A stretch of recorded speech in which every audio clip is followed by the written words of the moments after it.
Ćao svima, krenula sam sad za aerodrom, pokazat ću vama kako se putuje sad u doba korone.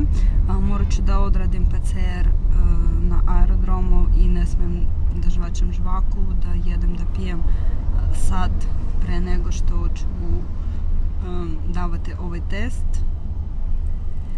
I rekli su mi da pođem, da budem tamo na testu za 5 sati pre nego što krene moj let. Pa ću se sad smarati i snimat ću vam svašta zanimljivo tamo. Ćao svima! Bila me je sramota da snimam u taksiju.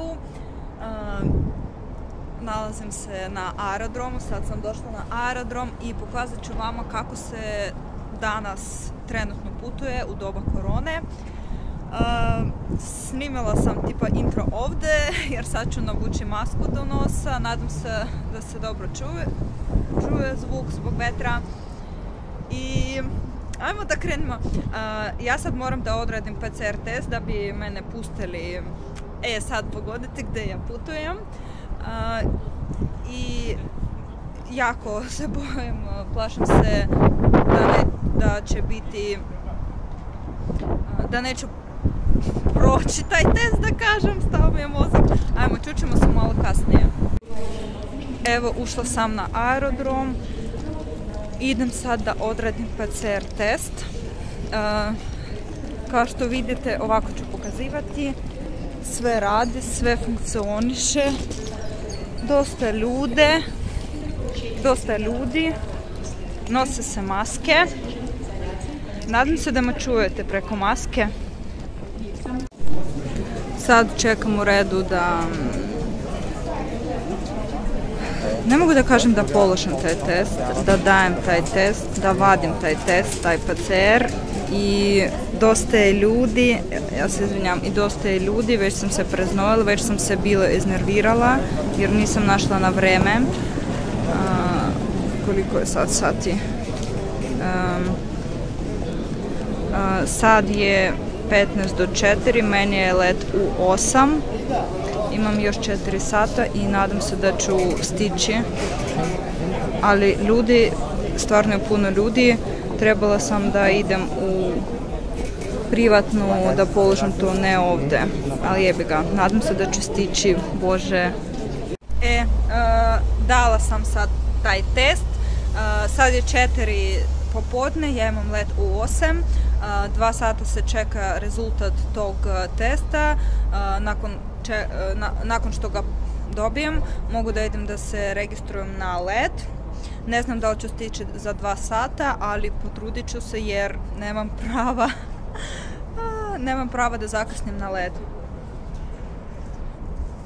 Sad taman da popijem kafu i da nađem neku zanimaciju. Sešću negdje da čitam knjigu. I ćao svima, novi dan, nove destinacije. Bila me je sramota da snimam na aerodromu. Inače, jako sam zanimljivo putovala jer sam došla na aerodrom i trebala sam da dajem taj PCR test. I zamalo nisam stigla na registraciju leta, ali sam se upoznala sa nekim Rusima pa su mi pomogli, pričuvali mi stvari i stigla sam na let, došla sam u Beograd i sad smo, nadam se da prepoznajete, ali vjerovatno i ne, ovo je Prokuplje, mali grad na jugu Srbije, ovdje živi moja drugarica, došla sam kod nje u posetu, ili ostaću ovdje zauvek, odlučila sam se da se preselim i to je to. I vjerovatno ću pokazivati ovdje nešto zanimljivo. Moja drugarica Saša vjerovatno zna dosta, pa ćemo snimati vama nešto zanimljivo. I vidimo se uskoro. Ajde da vam pokažemo pogled. Ovo je tamo... Ovo je tamo u dalini Kopaonik. Ovdje ne... Čekajte da se dignem. I evo smo na zidinama tog grada 14. veka. Ovdje je bile restauracije, pa su podigle opet ove zidine. Tamo dole je grad, iza su planine, Jastrebovac, nemam pojma. Evo tamo Kopaonik u daljini sa snegom. Za ove planine ne znam. Inače jako, jako toplo, lepo vreme. I evo vidite mala rečica. Ispričat ću nešto zanimljivo kasnije jer sad nismo izgooglali.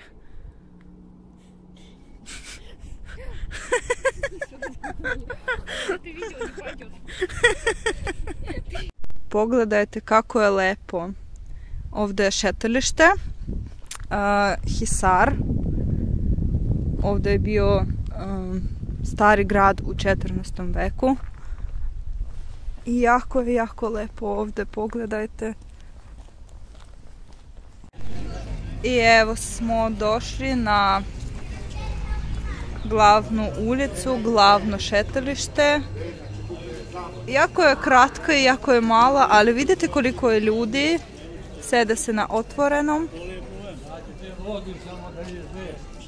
Pa ćemo sad vjerovatno negdje sesti na kafu. Ovo mi se sviđa jako, ne znam šta je unutra. I ovo je vozić. Evo.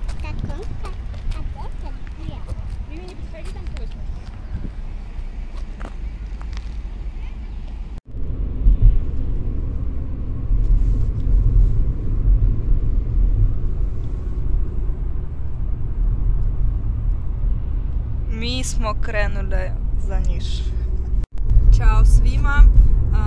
Mislim da je ovo najdosadniji vlog ikada jer bukvalno ništa ne snimam.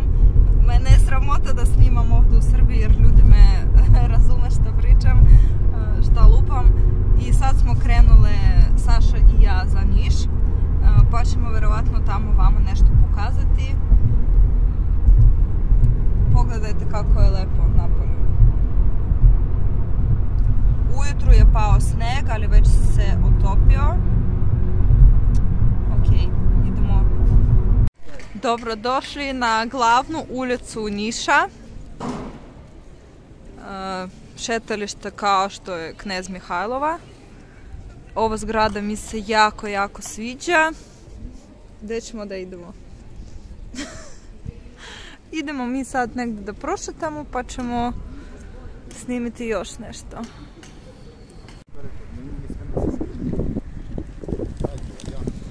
Idemo da pogledamo tu Nišku tvrđavu. Već smo bili tu pre par godina. Nećemo sad ništa gledati jer sve smo već vidjeli. Čisto da bacimo pogled, ja u psići. I danas je najhladniji dan. Ne znam zašto smo tu i zašto šetamo. Evo je tvrđava, spomenik i tamo je neke podzemne prodavnice. Sad ćemo da vidimo. Jao, vidite vi ovo. Lady shop. Milano. Italija. Šta piše?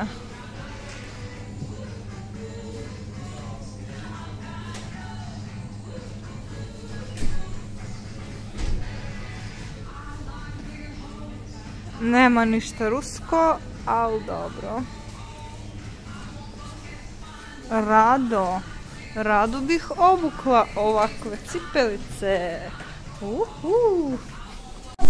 Osmice dogovareno. Znači ovdje neko puši. Ovdje su prodavnice. Sva roba je iz Kine ili Turske. Jako loša kvaliteta, mnogo fejkova. Ali dobro, to je zanimljivo. Mi sad šetamo i gledamo sve šta ima. Opet neko puše. Ono što sam primetila, ovdje ima dosta svečanih odela, halina, pogledajte. Znači na svakom ćošku.